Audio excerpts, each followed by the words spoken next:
Good morning students. आज हम अपनी पाठ्य पुस्तक का पाठ 6 पढ़ेंगे, जिसका शीर्षक है नवाब साहब। चापलूसों और झूठे प्रशंसकों से घिरे व्यक्ति को शत्रु की आवश्यकता नहीं होती, क्योंकि वे व्यक्ति हमेशा मनुष्य को हानि ही पहुंचाने की कोशिश करते हैं। झूठी प्रशंसा करने वाले लोग अपनी स्वार्थ सिद्धि हेतु झूठ सच बोलकर दूसरों को भ्रमित करते रहते हैं, जिसके कारण वे उस व्यक्ति को स्वयं का कुछ सोचने नहीं देते। इसलिए व्यक्ति को अपने विवेक का प्रयोग करते हुए ऐसे लोगों से दूर रहना चाहिए। इस कहानी में इसी तरह से एक व्यक्ति के बारे में बताया गया है, जिसमें उसके जो हैं उसको भ्रमित करते रहते हैं। से नवाब साहब के चापलूसों को हाथ मारने का नया अवसर नहीं मिला था। नवाब साहब या तो आराम पर पैसा खर्च करते थे या चापलूसों की बेसिर पैर की बातों पर। बेसिर पैर की बातें, जिन बातों पर जिनका कोई मतलब ही नहीं होता। उम्र ढल चुकी थी, जवानी के शौक भी न थे, पर उन शौकों से भी अधिक खर्च चापलूसों की बेसिर पैर की बातों पर हो जाता था।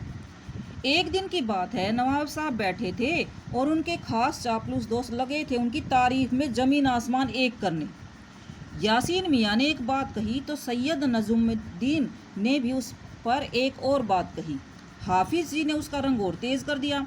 अंत में मुन्ने मियाँ सिर हिलाते हुए बोले, खुदाबंद, कल रात को मैंने जो ख्वाब देखा, ख्वाब का मतलब होता है सपना, उससे तो यही जी चाहता है कि जिंदगी भर इन्हीं कदमों में पड़ा रहूं।